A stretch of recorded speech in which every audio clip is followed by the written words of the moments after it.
রে সুপ্তি, বসে আছিস কেন? স্কুলে যাবি না? না মা, আজ স্কুলে যাব না।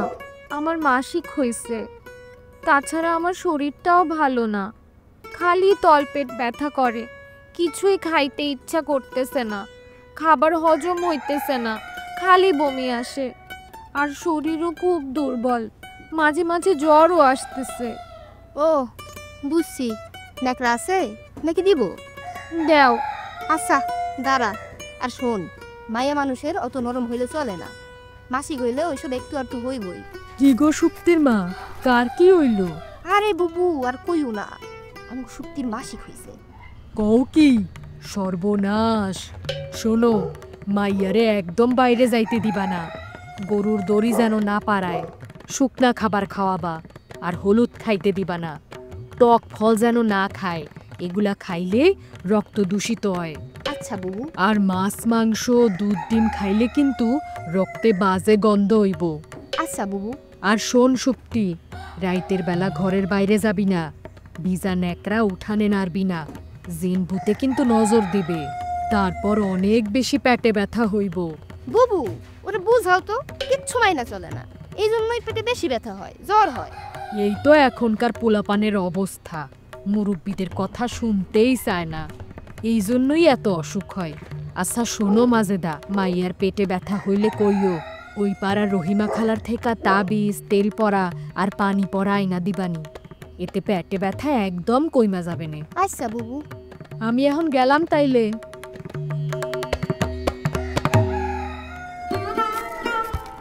আসসালামু আলাইকুম আপু, কেমন আছেন? ওয়ালাইকুম সালাম।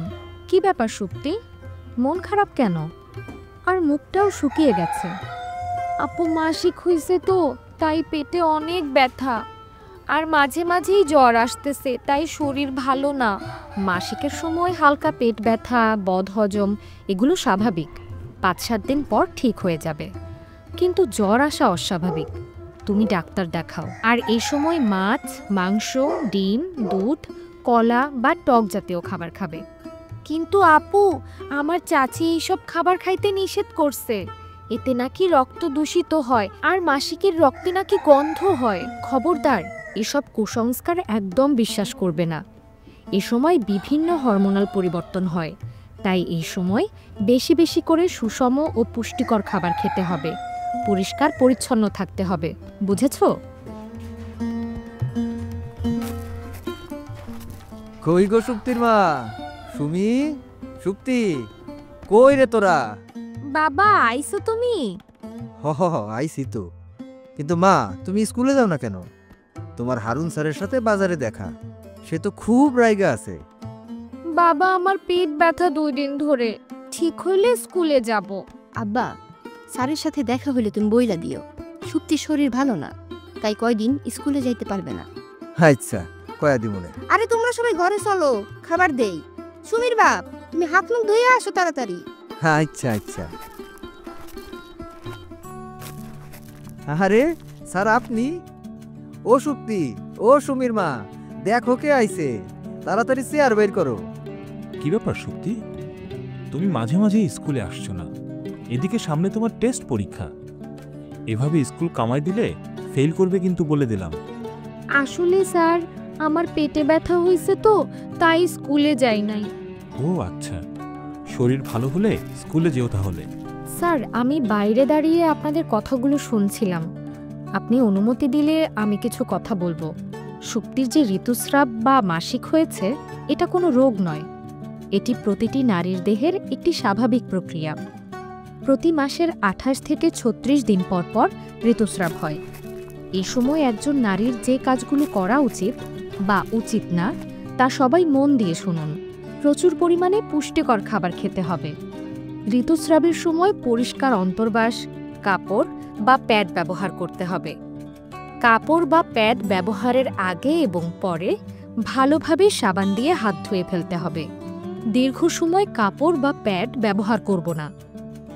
অতিরিক্ত রক্তপাত বা শারীরিক অসুস্থতা দেখা দিলে দ্রুত চিকিৎসকের পরামর্শ নিতে হবে।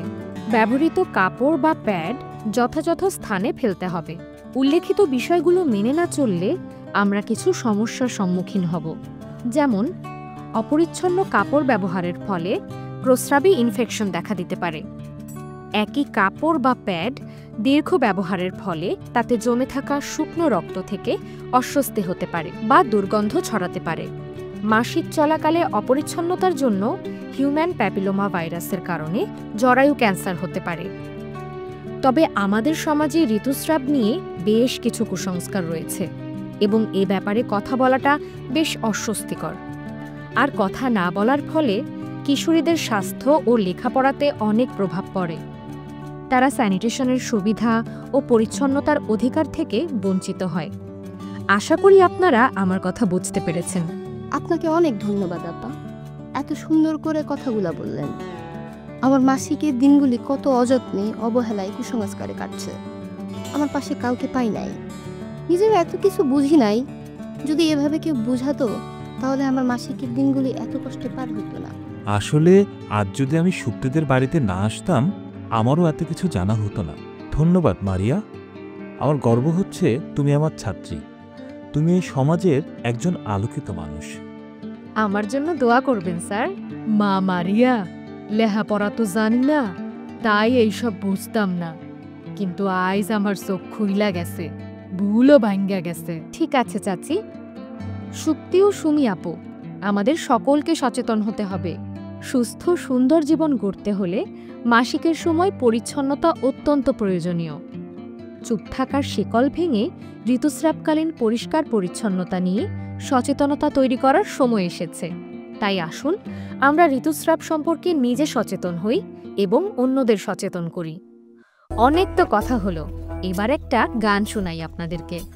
আশা করি গানটা আপনাদের সবার ভালো লাগবে। শোনো শোনো ভাই বোনেরা, শোনো দিয়া মন, মাসিককালে পরিচ্ছন্নতা খুবই প্রয়োজন। কুসংস্কার জরা ব্যাধি পিছনে ফেলে এগিয়ে চলো সবাই মিলে সমান তালে।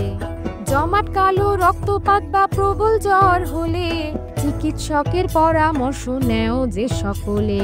সুষম খাবার করো গ্রহণ আত্মবিশ্বাস নিয়ে, এই কথাটি বলি আমরা ঘরে ঘরে গিয়ে, বলি ঘরে ঘরে গিয়ে।